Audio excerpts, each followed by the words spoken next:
ان اللہ یحب التوابین ویحب المتطہرین، بتحقیق خدا توبہ کرنے والوں اور پاکیزہ رہنے والوں کو دوست رکھتا ہے۔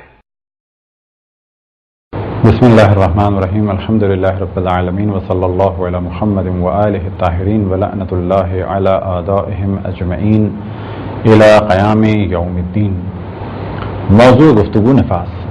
اب تک کچھ ہماری گفتگو ہوئی حیض کے بارے میں، اور گو کہ توضیح المسائل میں پہلے استحاضہ کو بیان کیا ہے، لیکن ہم نے ترتیب تھوڑی سی بدل دی، کیونکہ عام سننے والوں کے لیے اور خصوصاً ان خواتین کے لیے کہ جو احکام سے آشنا نہیں ہیں، اگر وہ پہلے حیض کو اور نفاس کو جان لیں، اور جب حیض اور نفاس کی مدت بڑھ جائے یا کہیں پر ان کی عادت بدل جائے تو پھر نوبت آتی ہے استحاضہ کو سمجھنے کی۔ لہٰذا ہم نے پہلے حیض کو بیان کیا اور اب ہم استحاضہ کو بیان کر رہے ہیں۔ اگر انشاءاللہ اللہ سبحانہ و تعالیٰ نے توفیق عطا فرمائی تو انشاءاللہ پھر استحاضہ کو بیان کیا جائے گا۔ تو پہلے ہم نے حیض کو بیان کیا اور اب اس وقت نفاس کو بیان کر رہے ہیں، اور انشاءاللہ بعد میں استحاضہ کو بیان کریں گے۔ نفاس کا خون جو بچے کی ولادت کے ساتھ ساتھ شروع ہوتا ہے وہ ہے نفاس کا خون۔ اب یہ بچہ چاہے ناقص ہو، چاہے کامل ہو، چاہے پورا باہر آئے یعنی عام طریقے سے پیدا ہو، یا یہ کہ خدا نخواستہ مردہ پیدا ہو، یا یہ کہ اگر جسم میں مر گیا ہے اور اس کے پیسز نکل رہے ہیں، تو جو بھی خون نکلتا ہے اس پیس کے ساتھ یا بچے کے ساتھ، چاہے وہ زندہ ہو چاہے وہ مردہ ہو، جو خون نکلتا ہے وہ ہے خون نفاس۔ اس خون نفاس کی جو کم ترین مدت ہے وہ ایک لحظہ بھی ہو سکتا ہے، 1 منٹ بھی ہو سکتا ہے کہ فوراً خون نکلا اور بند ہو گیا، یا 1 گھنٹے نکلا اور بند ہو گیا، یا 6 گھنٹے یا 10 گھنٹے یا 1 دن۔ بس کم ترین مقدار وہی لحظہ ہے کہ جس وقت بچہ باہر آئے، اور زیادہ سے زیادہ اس کی مقدار ہے 10 دن۔ اب یہاں پر توجہ رہے کہ حیض کی مقدار بھی زیادہ سے زیادہ 10 دن ہے اور نفاس کی مقدار بھی زیادہ سے زیادہ 10 دن ہے۔ اس سے زیادہ اگر ہو جائے سلسلہ تو پھر گفتگو آتی ہے استحاضہ کی۔ جو چیزیں حائض پر حرام ہیں وہ سب چیزیں اس خاتون پر بھی حرام ہے کہ جو نفاس میں مبتلا ہیں، اور جس طرح حائض خاتون کو طلاق دینا صحیح نہیں ہے، بالکل ایسے ہی جو خاتون نفاس کے عالم میں ہوں ان کو بھی طلاق دینا صحیح نہیں ہے۔ البتہ بعض ایسی جگہیں ہیں خاص شرائط کے ساتھ طلاق ہو سکتی ہے، لیکن عموماً یہی کہا جاتا ہے کہ حیض اور نفاس میں طلاق صحیح نہیں ہے۔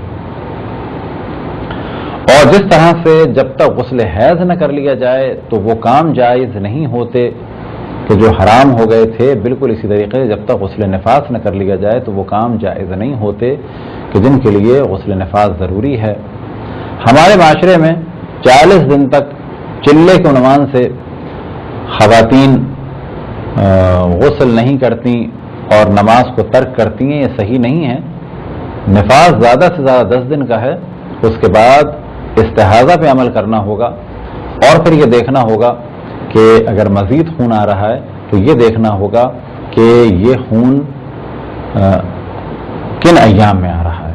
مثال کے طور پہ اگر ایک خاتون ایسی ہیں کہ جن کی حیض کا وقت معین ہے اور ٹائم بھی معین ہے، تو پھر انہیں یہ دیکھنا ہوگا کہ یہ کون سے وقت میں خون آ رہا ہے، تو کہا جائے گا کہ اتنی مقدار میں ان کا نفاس تھا، اور باقی مقدار میں کیونکہ ان کا پیریڈ کی ابتدا بھی معین ہے اور انتہا بھی معین ہے، تو باقی دن جو ہیں وہ ان کے حیض ہیں، اور اس کے علاوہ جو ہے وہ استحاضہ ہوگا۔ یہ احکام بھی اچھے خاصے کمپلیکیٹڈ ہیں، لیکن اگر خواتین اپنے آپ کو جانتی ہوں کہ وہ حیض کی قسم میں سے ہیں تو ان کے لیے مسائل کا سمجھنا آسان ہو جائے گا، اسی طریقے سے علماء کا جواب دینا بھی ان کے لیے آسان ہو جائے گا۔ اب وہ خواتین کہ جنہوں نے بچے کی ولادت میں 40 دن نماز ترک کی ہے، ان پر لازم ہے کہ اپنی نمازوں کو ادا کریں۔